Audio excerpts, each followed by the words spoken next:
عزیزان گرامی، حضور پاک صلی اللہ تعالی علیہ وسلم کی ذات اقدس کو رب کریم نے ہمارے درمیان اس طرح سے رکھا ہے کہ ہمارا ہر کام اور ہماری ہر شے حضور پاک صلی اللہ تعالی علیہ وسلم سے جڑی ہوئی ہے۔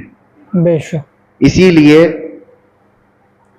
اس کو اگر ایک جملے میں سمجھنا ہے تو وہ یوں ہے، وہ جو نہ تھے تو کچھ نہ تھا، اور وہ جو نہ ہو تو کچھ نہ ہو۔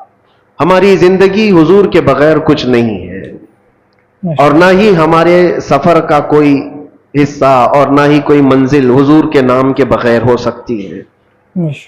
جو چاہے دین سے باہر کچھ بھی کر لو، دین کے اندر۔ السلام علیکم ورحمۃ اللہ وبرکاتہ۔ میرا نام محمد فیصل اور آپ دیکھ رہے ہیں ہمارے چینل RS ورلڈ کو۔ مفتی سلمان اظہری صاحب نے بہت ہی پیارا بیان کیا ہے، غوث پاک کے بارے میں بتایا ہے، کتنے پیارے ان کی زندگی کے بارے میں بتایا ہے۔ آپ اس بیان کو پورا ضرور سنیں، انشاءاللہ تعالی آپ کو یہ بیان بہت اچھا لگے گا۔ اور بیان اگر آپ کو اچھا لگے تو ویڈیو کو لائک کریں اور چینل کو سبسکرائب ضرور کر دیں، ویڈیو کو زیادہ سے زیادہ شیئر کریں۔ اندر حضور ہے، نبی پاک صلی اللہ تعالی علیہ وسلم کو چھوڑ کر کے اگر کوئی یہ کہتا ہے کہ یہ بھی حصہ ہو سکتا ہے تو ناممکن ہے، پاسبل نہیں۔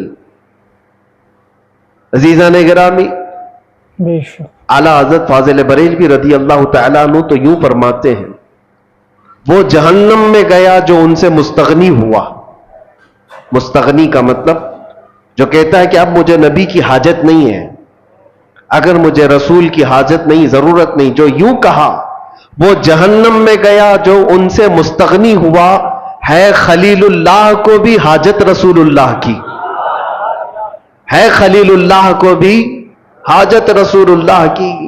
سیدنا ابراہیم خلیل اللہ علیہ الصلوۃ والتسلیم اولو العزم پیغمبر ہے، وہ جلیل القدر پیغمبر ہے جن کی آزمائشیں صبح قیامت تک یاد کی جاتی رہیں گی، جن کے بیٹے کا ذبح ہونے کا اور جن کے بہت سارے ایسے کردار جو حج اور عمرے میں ادا کیے جاتے ہیں، ان کی زندگی پاک کا ایک بہت اہم واقعہ کہ آپ کو آگ میں ڈالا گیا تھا۔ بے شک، پتہ ہے حضرت ابراہیم علیہ الصلوۃ والتسلیم کو آگ میں ڈالا گیا تھا، لیکن بھڑکتی ہوئی آگ نے آپ کا کچھ نہ بگاڑا۔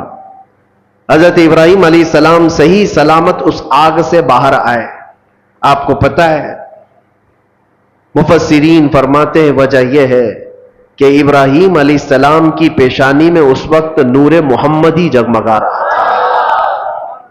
حضور پاک صلی اللہ علیہ وسلم کس کی اولاد میں سے ہیں؟ ابراہیم علیہ السلام کی اولاد میں سے، اور یہی کہا ہے کہ جب حضرت اسماعیل علیہ السلام کو ذبح کرنے کے لیے ابراہیم علیہ السلام لٹائے تو وہ تیز چاقو ان کے ہاتھ میں تھی کہ وہ پتھر کو مارتے تو دو ٹکڑے ہو جاتے تھے، پتھر کٹ جاتا تھا، لیکن اسماعیل علیہ السلام کے نرم و نازک گلے پہ چلاتے تو چلتی نہیں تھی، گلا کٹتا نہیں تھا۔ 3 مرتبہ کوششیں کی ابراہیم علیہ السلام نے، گلا کٹا نہیں، اور پتھر پر مارتے تو پتھر کٹ جاتا تھا۔ مفسرین فرماتے وجہ وہاں پر بھی یہی ہے کہ اسماعیل علیہ السلام کی پیشانی میں نور محمدی موجود تھا، ابھی محمد مصطفیٰ صلی اللہ علیہ وسلم کو کائنات میں آنا باقی تھا۔ ہر جگہ جلوے مصطفیٰ کے دیکھو گے، اسی لیے اعلیٰ حضرت نے کہا ہے خلیل اللہ کو حاجت رسول اللہ کی۔ جب انبیاء کرام علیہ السلام کو نبی کی حاجت ہے تو ہم اور تم کیا ہے؟ امتی ہیں۔ ہمیں بغیر مصطفیٰ کریم صلی اللہ تعالی علیہ وسلم کے یہاں پر کوئی چیز حاصل کرنا پاسبل نہیں ہے۔ اسی لیے اعلیٰ حضرت فرماتے ہیں بخدا خدا کا یہی ہے در۔ بخدا مطلب قسم خدا کی، بخدا کا مطلب ہوتا ہے قسم خدا کی، بخدا خدا کا یہی ہے در، نہیں اور کوئی مفر مکر۔ اردو ہارڈ ہے لیکن سمجھ لیں تو سمجھ میں آ جائے۔ مفر کہتے ہیں بھاگنے کی جگہ، اور مکر کہتے ہیں ٹھہرنے کی جگہ۔ اعلیٰ حضرت فرماتے ہیں حضور کو چھوڑو گے تو نہ بھاگنے کی جگہ ہے نہ ٹھہرنے کی جگہ ہے، کہاں جاؤ؟ نہیں اور کوئی مفر مکر۔ اور اگر کوئی یہ کہتا ہے میں بہت پہنچا ہوا ہوں، اللہ کی بارگاہ میں میرا بڑا مقام ہے، کوئی اپنے آپ کو ولی بھی ثابت کرتا ہو، یا کچھ لوگوں نے مل کر کے کسی کو ولی اللہ بنا دیا ہو، سب کان کھول کر کے سن لے، کوئی ولی کب بنتا ہے، کوئی اللہ کا ولی کیسے مشہور کر دیا جاتا ہے۔ لوگوں کے ڈھکوسلے سے کوئی ولی نہیں بنتا, کسی کے چھلے انگوٹیاں پہننے سے ولی نہیں بنتا, بالوں کے لٹھے بنا لینے سے ولی نہیں بنتا, حتیٰ کہ اگر کوئی پانی پہ چل کے دکھائے تو بھی ولی نہیں بنتا, ہوا میں اڑ کے دکھائے تو بھی ولی نہیں بنتا. میاں یہ اتنی بڑی بڑی چیزیں میں کہہ رہا ہوں, یہ تو قوم پاگل ہے جو سگریٹ پینے والے اور تمباکو والے کو بھی بنا لیتی ہے. حقیقت کیا ہے؟ اللہ کے نبی صلی اللہ تعالی علیہ وسلم کی ذات اقدس سے ایسی وابستگی. اللہ کا ولی کون ہوتا ہے؟ فرماتے ہیں امام عشق و محبت, جو وہاں سے ہو یہی آ کے ہو, جو وہاں سے ہو یہی آ کے ہو, جو یہاں نہیں تو وہاں نہیں. جو حضور کے دربار کا نہیں ہے تو پھر اللہ کے دربار کا نہیں ہو سکتا. جو وہاں سے ہو یہی آ کے ہو. اگر حضور کی شریعت کو چھوڑ کر کے کوئی کہتا ہے اللہ کا ولی ہے تو وہ سب سے بڑا دجال ہے, وہ جھوٹا ہے. سیدنا شیخ عبد القادر جیلانی رضی اللہ تعالیٰ عنہ سے بڑھ کر کے کون پیر ہے؟ پیران پیر غوث العظم دستگیر, جن کی کرامات پر ہم اور تم تو چھوڑو, جو اولیاء اکرام کے متعلق آئیں کائیں کرتے ہیں وہ بھی غوث پاک کو ولی مانتے ہیں. ہاں, شیخ ابن تیمیہ اہل حدیث کے بہت بڑے امام شیخ ابن تیمیہ نے کہا ہے کہ اگر کثرت سے کسی کی کرامات ثابت ہے تو شیخ عبد القادر جیلانی کی. ان کے متعلق کہہ رہا ہوں جن کی ولایت پر سب کا اتفاق ہے, سارے مانتے ہیں. وہ غوث اعظم رضی اللہ تعالیٰ عنہ نماز پڑھ رہے ہیں اور بادل کا ایک ٹکڑا آپ کے اوپر سایہ بن گیا ہے. کسی اور کے اوپر بن جائے تو پھر پتہ نہیں وہ کیا سمجھ لے اپنے آپ کو. وہ بادل کے ٹکڑے سے آواز بھی آنے لگی, بات بھی ہو رہی ہے, اے عبد القادر آج سے تیرے لیے سارے حرام حلال کر دیے گئے, آج سے تیرے لیے نماز معاف کر دی گئی. اتنی عبادت تم نے کی ہے. سرکار غوث پاک نے عبادت بھی اتنی کی تھی. اگر کوئی 100 رکعت پڑھ کر کے تھک جائے اور وہ سوچے کہ مجھے کہیں سے آواز آئی تو اس کو لگتا ہے ہاں پکا میری قبول ہو گئی ہے, 100 تو پڑھا ہو. غوث پاک تو 40 سال تک پوری رات عشاء سے لے کر فجر تک کھڑے رہے, 40 سال تک. ہڈیاں نکل آئی تھی جسم سے, ایک انگور کے دانے سے سحری کرتے اور ایک گلاس پانی سے افطار کیا کرتے.